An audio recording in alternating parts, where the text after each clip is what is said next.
Atau Anda mungkin akan merasa, aduh bohong lagi deh gitu ya. Karena apa? Fakta itu tidak ada teknologi, jurusan maksud saya, sorry. No, mohon maaf ya, fakultasnya kehutanan, jurusan teknologi kayu ya. Jadi kalau tadi saya menyebut fakultas ini jurusan maksud saya ya, teknologi kayu. Yang ada itu jurusan teknologi hasil hutan. Selain itu ada 3 jurusan lain, yakni jurusan silvikultur, manajemen hutan, dan konservasi sumber daya hutan. Dari nama mungkin kita bisa memaklumi ya kalau Pak Joko Widodo itu mungkin lupa jurusannya. Walaupun menurut saya Andi semua pasti nggak lupa lah ya gitu. Misalnya dari Fakultas Hukum itu akan menyebutnya bahwa ya ada jurusan pidana, perdata, tata usaha negara, administrasi negara, ekonomi juga bisa ada manajemen, ada akuntansi gitu, ada studi pembangunan dan sebagainya. Masa iya ada kemudian teknologi kayu gitu disebutnya ya. Tapi oke, kita maklumi mungkin Pak Joko Widodo itu lupa karena kan dia lulus tahun 85 dan waktu menyampaikan sambutannya itu tahun 2017. Jadi sudah 32 tahun. Walaupun tetap saja itu mengherankan.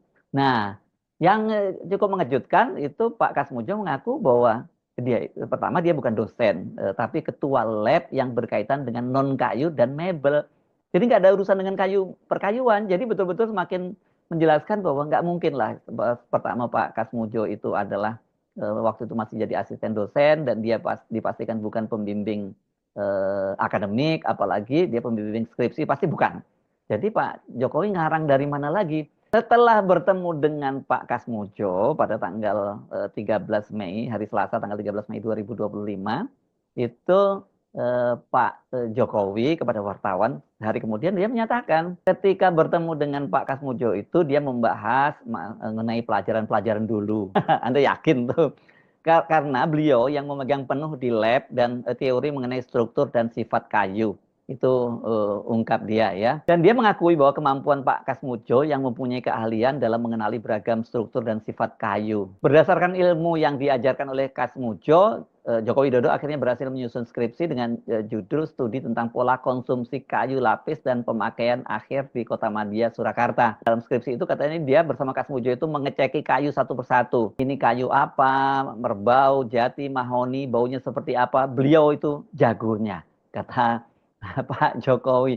Jadi ini setelah tahun 2017, 8 tahun kemudian setelah dia tidak jadi presiden dan setelah dia bertemu dengan Pak Kasmujo, Pak Jokowi masih berbohong lagi.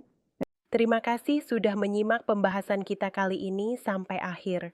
Semoga apa yang kami sampaikan bisa menambah wawasan dan membuka perspektif baru tentang isu-isu yang sedang berkembang.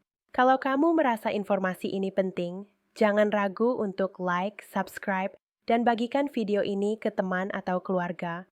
Dukungan kamu sangat berarti untuk perkembangan channel Politik Pintar dan semangat kami untuk terus menghadirkan konten yang objektif dan mendalam. Ya, tulis pendapatmu di kolom komentar. Apakah kamu setuju, tidak setuju, atau punya sudut pandang lain? Politik bukan soal menang atau kalah, tapi soal memahami dan berpikir kritis bersama. Channel Politik Pintar akan terus hadir dengan analisis tajam, informasi terpercaya, dan pembahasan yang menantang cara kita melihat dunia politik. Sampai jumpa di video berikutnya dan ingat, berpikir kritis adalah langkah pertama menuju perubahan. Sampai ketemu dan salam cerdas.